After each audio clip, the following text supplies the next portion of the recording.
Everything happened so fast. I was only in the military for 3 years and a month. I did 2 combat tours to Iraq. My first deployment consisted of Operation Steel Curtain, and that's where we cleared 5 different cities, just kind of on foot, kicking down doors, firefights here and there. My second deployment was more of a vehicle patrolling deployment where we operated out of a FOB, out of a forward operating base, and we patrolled, 12 to 16 hours a day, and kind of had a mission, and ultimately that ended in injury.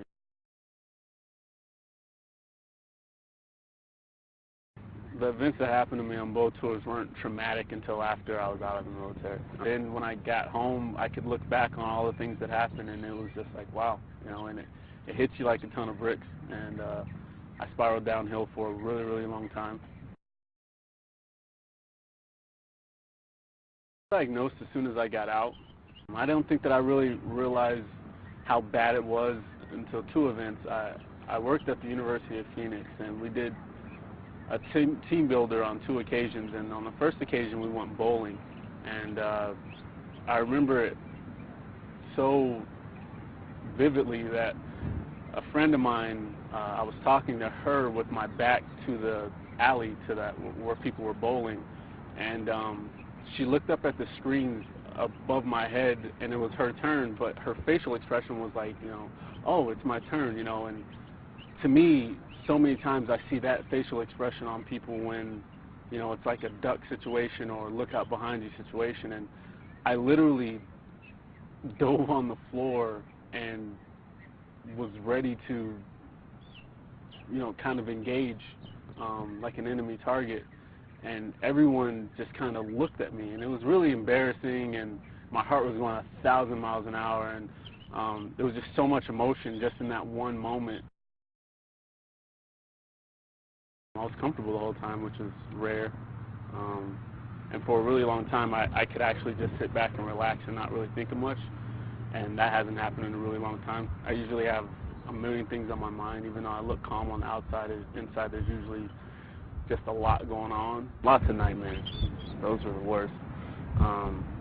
But I haven't had a dream since we started. I'm sleeping a lot, and I haven't had a full night's sleep since 2005.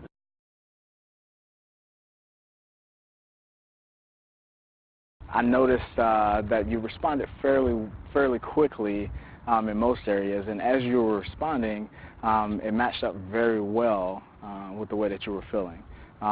So as you were going through the process, I for one was very confident that you were going to eventually come around and do very well. We talked during the sessions about the possibility of feeling some heightened emotional states. I shared with you a little bit about my personal experience. I was cleaning my house the other day, and I was just getting choked up, and I wasn't even thinking about anything. I haven't cried since the first guy I lost in Iraq in 2005. As I was looking at the data, I was very impressed about how your brain was responding from the brainwave optimization process. And then I was even more excited to see how the way you were feeling was matching up with what we were seeing, once again, from a data standpoint. So that made me feel very confident, for one, that you will respond positively in some way, in some capacity, to brainwave optimization. But the way that you've responded and the things that you are starting to experience and are sharing now have definitely exceeded, my expectations for you. It's kind of like what happened to me didn't happen. Like when I think about it, I don't get emotional, and all this anger and rage and stuff doesn't come up anymore. I have this urge to take over the world now. You know what I mean? I have this desire to read, which is absolutely unheard of in my world. Absolutely unheard of. I don't think you understand. Put some pep in your step. You know what I mean? It really, I don't know. It's a feeling that I've never had. Ever.